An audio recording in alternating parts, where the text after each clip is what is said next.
about joy and the art of family and the artistry of women, particularly women as weavers, which I was thinking so much in Proverbs 31 and in the nakedness of Eve, and this long tradition of the wisdom of women being weavers, the women in Exodus who are preparing for the tabernacle being the women with wisdom in their hearts, weaving to dress the tabernacle. And I was reminded of a wonderful description of a heavenly woman by C.S. Lewis in The Great Divorce, which his title obviously is how there's a distinction between heaven and hell, that great divorce in that relationship.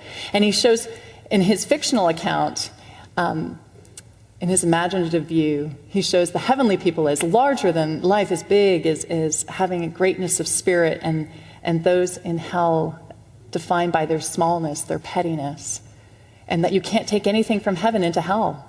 It just won't fit.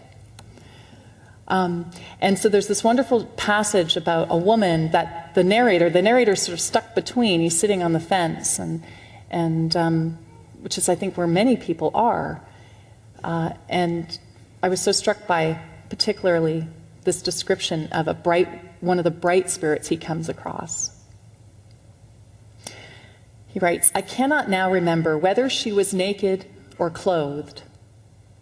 If she were naked, then it must have been the almost visible penumbra of her courtesy and joy, which produces in my memory the illusion of a great and shining train that followed her across the happy grass.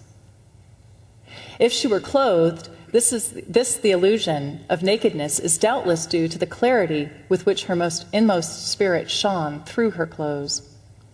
For clothes in that country are not a disguise.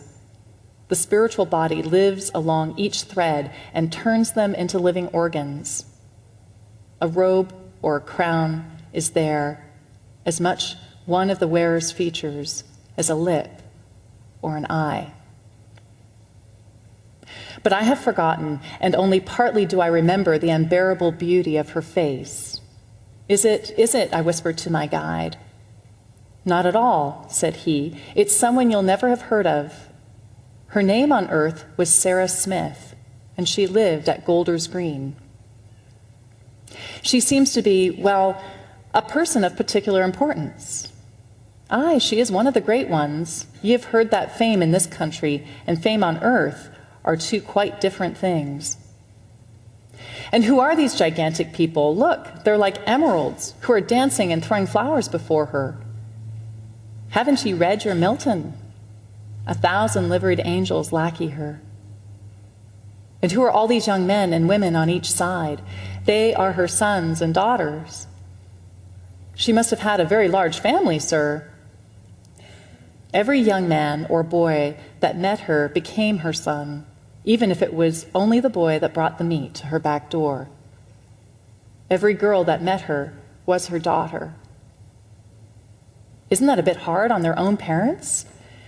No, there are those that steal other people's children, but her motherhood was of a different kind. Those on whom it fell went back to their natural parents, loving them more. Few men looked on her without becoming, in a certain fashion, her lovers, but it was the kind of love that made them not less true, but truer to their own wives. And how, but hello, what are all these animals? A cat, 2 cats, dozens of cats, and all these dogs? Why, I can't count them. And the birds and the horses? They are her beasts. Did she keep a sort of zoo? I mean, this is a bit too much. Every beast and bird that came near her had its place in her love. In her they became themselves. And now the abundance of life she has in Christ from the Father flows over into them. I looked at my teacher in amazement. Yes, he said, it is like when you throw a stone into a pool and the concentric waves spread out further and further. Who knows where it will end? Redeemed humanity is still young. It has hardly come to its full strength.